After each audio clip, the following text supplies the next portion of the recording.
पुण्यात्मा, हम बहुत ही अनजान हो चुके हैं, भगवान से दूर हो लिए, और हम इस काल के इन नकली चोचलों में घने रंगे जा चुके हैं। हम अपने परमात्मा को पहचान नहीं पा रहे। अब परमात्मा आए, आप देखोगे इतना मोटा कबीर सागर है, कबीर साहब की वाणी, कबीर साखी न्यारी रहेगी, कबीर बीजक लगत है, और कबीर साहब की शब्दावली न्यारी। तो उस परमात्मा का उद्देश्य क्या था इतना थूक बिलोने का?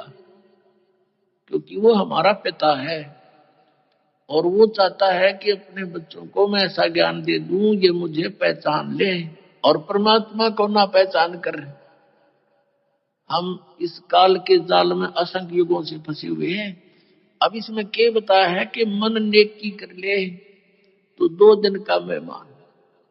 इस संसारिक सुख को, संपत्ति को जोड़ने में अपना जीवन नष्ट ना करे, और जो तुझे मिलना है वो निर्धारित कर रखा पहले ही, इससे कम नहीं रहेगा, ज्यादा नहीं मिलेगा तुझे। हम भगवान के विधान को भूल के और दुखी हो रहे हैं।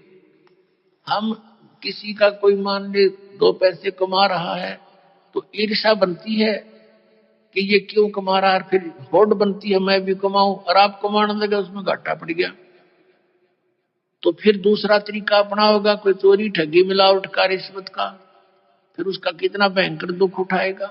तो कहने का भाव ये है कि इस तरह की जो पीड़ाएं हमें हो रही है बिना ज्ञान की हो रही है। अब भगवान आकर के हमें क्या बताता है कि तेरी पत्नी और पुत्र, जोरू लड़का और ये कुटुंब कबीला, ये 2 दिन का तेरे तन मन का मेला, और अंत समय उठ चले अकेला। ये तज माया मंडान जो तूने बैंक बैलेंस बना दिए, माया के ढेर लगा रखे हैं, 1 सेकंड में छोड़कर चला जाएगा। इसने पता नहीं किस पर दुरुपयोग करेंगे तेरे पुत्र, और दंड तने भोगना पड़ेगा जो इसे पाप से पैसा जोड़ा।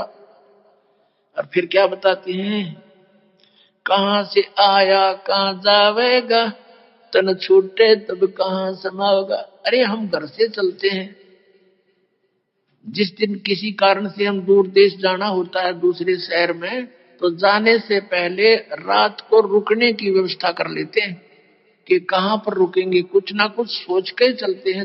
ये सोच कर चले होटल में रहेंगे, या ये सोच कर चले कि वहां धर्मशाला में रहेंगे, या कोई मित्र रिश्तेदार का कोई एड्रेस ले लेते हैं, और संसार छोड़कर चलते हैं हम, कोई एड्रेस लेकर नहीं चलते, ना कोई व्यवस्था पैसे जेब में लेकर चलते कि वहां कुछ आगे जरूरत पड़ेगी।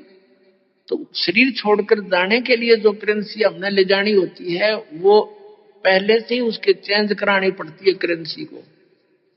अब ये चेंज यहाँ पर वाला आश्रम में होती है और कहीं नहीं हो सकती, क्योंकि उनकी साधनाएं शास्त्र विरुद्ध है, और यहाँ पर है आप धर्म पुण्य करते हो, ये आपकी करेंसी चेंज होगी, ये यहाँ तो आवेगी, और इसका जब यहाँ संसार छोड़कर जाओगे आपको आगे रखी पाओगी आपके उस बैंक में, भगवान वाले में।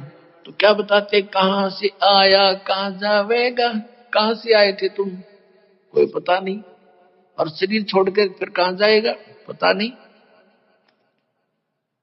हम इतनी गहराई से सोचते नहीं भगवान के इस विचार को, वो क्या कहना चाहते हैं।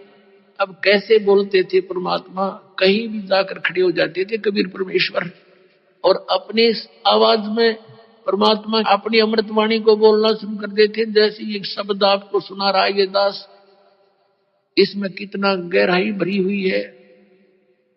कहते हैं कि तू संसारिक व्यवहारिक लोगों से संपर्क में है, और वो तुझे केवल व्यवसाय की ट्रेनिंग ही दे सकते हैं, व्यवहारिक बातें ही बता सकते हैं कि कितने अच्छी आत्माएं हैं, लेकिन तुझको गुरु के बिना ये आत्म ज्ञान कोई नहीं बता सकता। आखिर तुझको कौन कहेगा गुरु बिन आत्म ज्ञान, मन ने की कर ले 2 दिन का मेहमान। अपने आत्मा ये शब्द गान के नहीं, ये रोन के हैं। अब ये गाना नहीं है, जैसे किसी का पुत्र मर जाता है और वो माई रो रही होती है और वो गा भी रही होती है, लेकिन वो गा नहीं रही उस समय, वो रो रही होती है उस गाने के माध्यम से। तो यहाँ परमात्मा रो रहे हैं हमारे को कि तू कहाँ इस संसारिक व्यवहारिक बातों में सारा जीवन नष्ट कर रहा है, तुझे गुरु के बिना कौन बताओगा, तू कौन है, कहां से आया, उद्देश्य क्या था तेरा, आखिर तुझको कौन कहेगा। गुरु बिन आत्म ज्ञान है। और उसके निकट नहीं जा रहे तुम। आप देखते हो कितने व्यक्ति सत्संग में आते हैं, बाकी सारे अपने पेट के लिए दिन रात बस दौड़ धूप मचा रहे हैं। और ये सौभाग्य आपका कि आप गुरु का ज्ञान सुनने को मिल गया। ये नकली गुरुओं तक भी बात ना बनती।